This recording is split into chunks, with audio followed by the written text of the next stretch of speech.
Bueno, continuando con la exposición, uno de los puntos importantes que vimos para ver la factibilidad del fracking es ver qué cantidad de volúmenes de gas no convencional se tiene en Bolivia.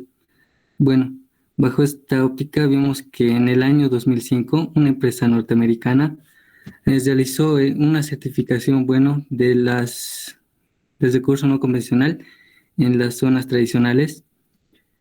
Como vemos en la columna que está en el medio, el potencial de shale de gas in situ, que es la cantidad, podríamos decir la total, era de 192 TCFs.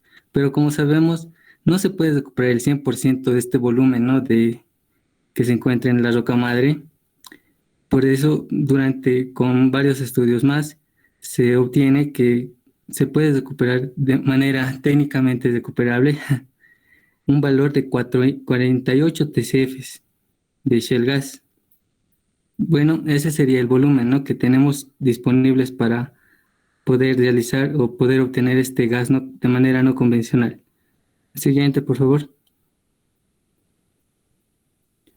Haciendo un análisis sobre las formaciones que se tienen en el subandino, como sabemos, para poder obtener este gas de manera no convencional con el fracturamiento hidráulico, se le hace la fracturación hidráulica a la formación que es la formación generadora. En este caso sería la roca Los Monos. Como vemos, la roca generadora tiene un espesor casi el doble de la roca reservorio. Esta es la razón por la cual se tiene un mayor contenido de volumen de gas, en este caso no convencional, ¿no? Bueno, si vemos un esquema o una estructura, bueno, siguiente, por favor. Una estructura de las perforaciones que se hacen de manera convencional para obtener el gas natural, el objetivo de esas perforaciones es llegar a la cresta, en este caso de este anticlinal, para obtener los volúmenes de gas natural y hidrocarburos que se han depositado, ¿no? Como sabemos, en este caso, el, ha habido una migración de manera gravitacional, muy diferente a lo que conocemos en un sistema petrolero. Como siempre nos indican, la roca generadora se encuentra a una mayor profundidad y hay una migración ascendente hasta llegar a una roca reservorio, la cual va a alojar a los hidrocarburos, ¿no? Y luego una roca sello va a hacer que ya no migren más a superficie. Pero en este caso ocurre todo lo contrario. Hay una migración no ascendente, sino descendente. Ahora, si es que se quisiera realizar una perforación para obtener de manera no convencional el, el gas natural, se lo realizaría en los flancos, como vemos de acá, del anticlinal, ¿no? Porque es el lugar donde se ha acumulado por la migración gravitacional y no en la parte de la cresta en este caso. Bueno, a continuación mi compañero Kevin les indicará sobre las viabilidades económicas que se debe realizar para realizar este método de fracking. Bueno, en las inviabilidad económica del fracking podemos representarnos los más importantes, que tiene cuando se comienza la producción, tiene una caída de producción del 60 al 90% en su primer año, ¿no? Es un grave problema que tiene este método. Luego estaríamos hablando sobre el más importante, tal vez, sería el uso del agua que tiene este método para poder fracturar, ¿no?, las rocas para extraer el gas o el petróleo, en cualquiera de los dos casos. Se tiene una estimación de que por lo menos se utiliza en un pozo alrededor de 6 millones de galones de agua. También tendríamos que tomar en cuenta, ¿no?, los volúmenes de químicos, arenas que se van a utilizar para fracturar estas rocas. Bueno, ahí se tiene una estimación muy grande en comparación al método convencional. Siguiente, por favor. Bueno, según algunos estudios en Estados Unidos, se ha podido concluir, ¿no?, que para hacer este método por lo menos en unos 35.000 pozos se llegan a utilizar unos 70 a 140 billones de galones de agua anuales, los cuales, bueno, se ha hecho una comparativa. Entonces, estos podrían abastecer, ¿no?, a una ciudad de 2,5 millones de habitantes. Es un desperdicio mucho de agua en cuanto a este método. Bueno, ahora también tenemos que tomar en cuenta que en algunos sectores no hay acceso fácil al agua, ¿no? Entonces, es el hecho de que este método utilice mucho este recurso, entonces hace un poco inviable que se proceda, ¿no? También estaría la contaminación. En un punto estaría la contaminación del aire, porque expulsa grandes cantidades de metano, ¿no? Cuando hace el retorno de los gases. Eh, pero más allá de esto también estaría, ¿no?, la contaminación que se produce por los acuíferos.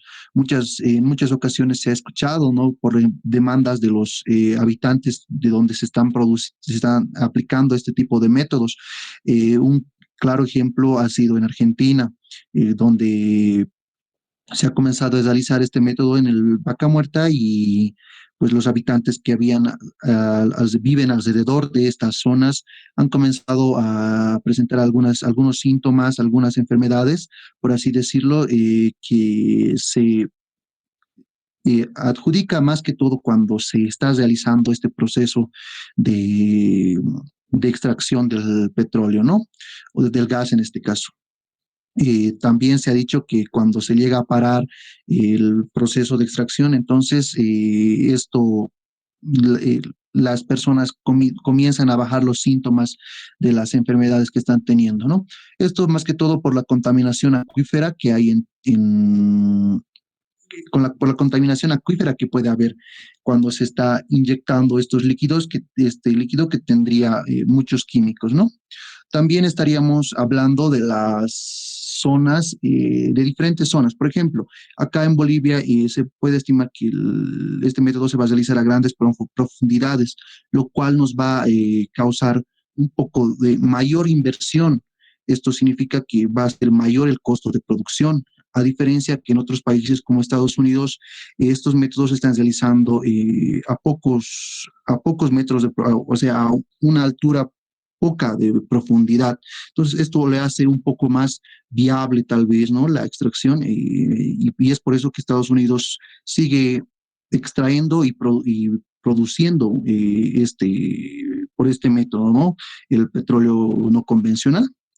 Lo cual también ha causado una caída extrema del petróleo debido a que no ha habido una estabilidad una estabilidad ya sea de producir tanto con Estados Unidos con la OPEC. Bueno, siguiente, por favor.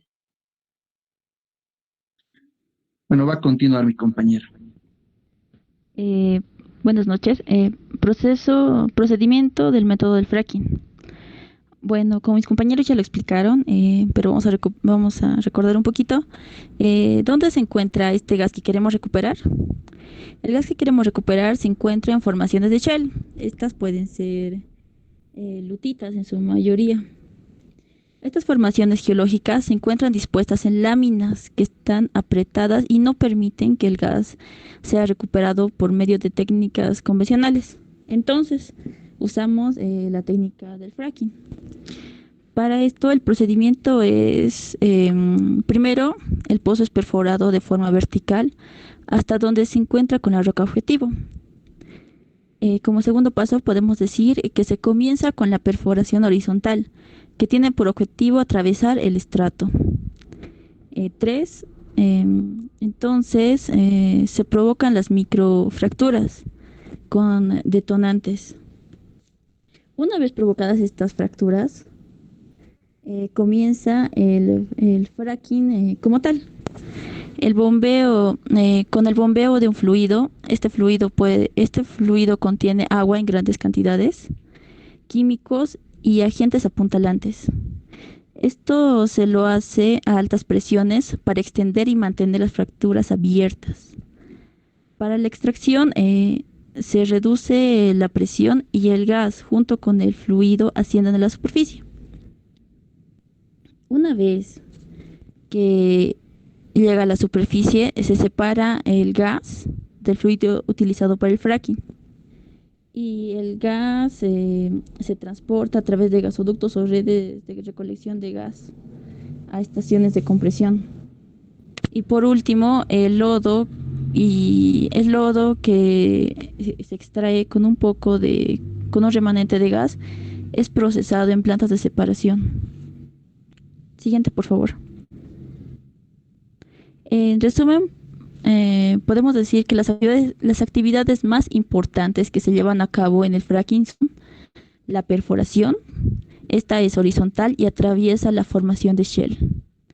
Instalación de carcasas para la perforación y uso de los pozos. Se cementa el extremo de la perforación horizontal hasta antes de la perforación vertical. Esto se lo hace para evitar contaminaciones de acuíferos o la intromisión de agua.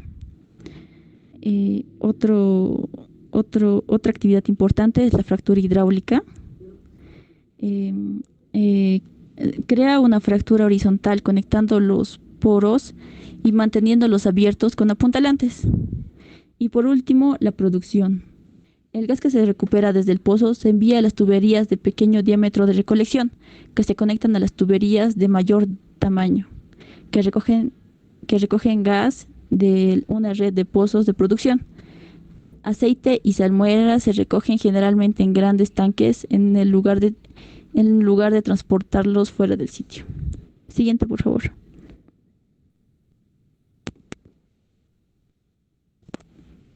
Va a continuar mi Buenas tardes. compañera. Ya, listo, gracias. Bueno, buenas tardes, auxiliar. Bueno, como bien sabemos, la mayor fuente de energía son los hidrocarburos, pero el problema en estos es que además de que contaminan, pues son limitados. Entonces, últimamente se ha escuchado hablar mucho del fracking o fracturamiento hidráulico, que es una técnica muy controvertida que por un lado aseguran que es una buena forma de conseguir energía y por otro lado dicen que es una técnica con consecuencias medioambientales desastrosas. Bueno, aquí vamos a ver las ventajas y desventajas del fracking. Como ventajas podemos ver, ¿le puedes dar un clic, por favor, Henry? Aquí. Podemos ver que mejora la economía, pues la explotación de hidrocarburos convencionales en ciertos países como Estados Unidos se agota y entonces este fracking suele ser mucho más rentable y barato, pues antes no había interés mucho en el fracking debido a que era caro, entonces, pero debido a la subida de petróleo, estas técnicas se convirtieron en la más rentable, ahorrándose así millones de dólares y convirtiéndose en un país no tan dependiente de los países de petróleo. Como otra ventaja podemos ver, otro clic por favor, Henry. Reduce las emisiones de carbono. Bueno, eso dicen algunos científicos. Bueno, esto no está bien 100% comprobado, pero dicen que esta técnica emite menos emisiones de carbono, ya que también proporciona gases naturales suficientes para abastecer al país hasta que el mundo pueda obtener, digamos, el suficiente suministro de fuentes de energía renovable como el sol y el viento. Otro clic, por favor. Y también podemos decir como una ventaja que aumenta los índices de empleo, pues como sabemos el fracking es un proceso muy largo y contiene muchos pasos, entonces para esto se necesitará muchos obreros, trabajadores calificados, ya que en este proceso debe tener mucho cuidado para no contaminar el medio ambiente. Entonces en los lugares que se realiza el fracking, la tasa de desempleo va a reducir. Como desventajas podemos ver, a la siguiente por favor. Ok, listo. Podemos decir que es nocivo para el medio ambiente, pues a pesar de que aparentemente esta técnica tiene una menor emisión de carbono, los camiones cisternas que están en la carretera yendo y viniendo del sitio con el fluido de retorno van a seguir quemando combustibles fósiles y van a seguir emitiendo carbono. Como otra desventaja también podemos ver, bueno, también podemos decir que las personas que van a vivir por el lugar van a estar sometidas a mucho ruido y que si alguna vez ocurriría un accidente con alguna cisterna, esta puede ocurrir, esta puede provocar una explosión muy fuerte y también pueden existir muertes. El desperdicio del agua se necesita millones de agua en una sola actividad de fracking, pues para este fracturamiento hidráulico se necesita por lo menos 90% de agua y también este contiene aditivos químicos. En los problemas de contaminación de agua podemos decir que cuando ésta se realiza, el fluido va, después de retornar a superficie, esta pasaría por las tuberías de revestimiento. ¿Y qué pasaría si las cementaciones o las tuberías de revestimiento no estuvieran bien hechas por negligencia? ¿Qué? Bueno, ya. Pero Bueno, continúa, es ¿qué que pasaría se si... te ha silenciado un ratito el micrófono. Sí, Ah, ya, ¿se me escucha ahora? sí, ahora sí. Ah, ya. Ya, ¿qué pasaría si, digamos, las tuberías de revestimiento o las cementaciones tuvieran alguna fisura por alguna negligencia o por algún accidente? Estas causarían una filtración de estos fluidos contaminantes hacia los acuíferos. Ya ha habido informes en cierto de residencias, de ciertas comunidades en donde se realiza el fracking, en donde hubo rastros químicos en las tuberías de agua y pues por eso se estaban enfermando. También no se puede decir que no es saludable para los trabajadores, pues hay algunas personas que como se trabajan ahí con químicos, están sometidas a esto y puede levantarles cáncer, o también hay algunas personas que no tienen o les molesta el EPP, entonces les resulta muy incómodo y no lo usan y puede ocurrir algún accidente o se pueden contaminar. También una desventaja que yo creo que a las personas o a las empresas les importa mucho, que afecta el precio del petróleo, pues a nivel mundial este tiende a bajar. Es lo que había ocurrido justamente el año pasado, donde el barril de petróleo costaba menos de $0, pues no había dónde almacenar estos barriles de petróleo y los comerciantes hacían todo para no quedarse con esto, pues ya que el almacenamiento costaría mucho más caro. Y esto afecta a los países en donde no usan el fracking, ¿no? Como digamos Venezuela o Rusia, voy a citar en algunos casos. Y bueno, esa sería mi parte y pasaríamos al siguiente, por favor.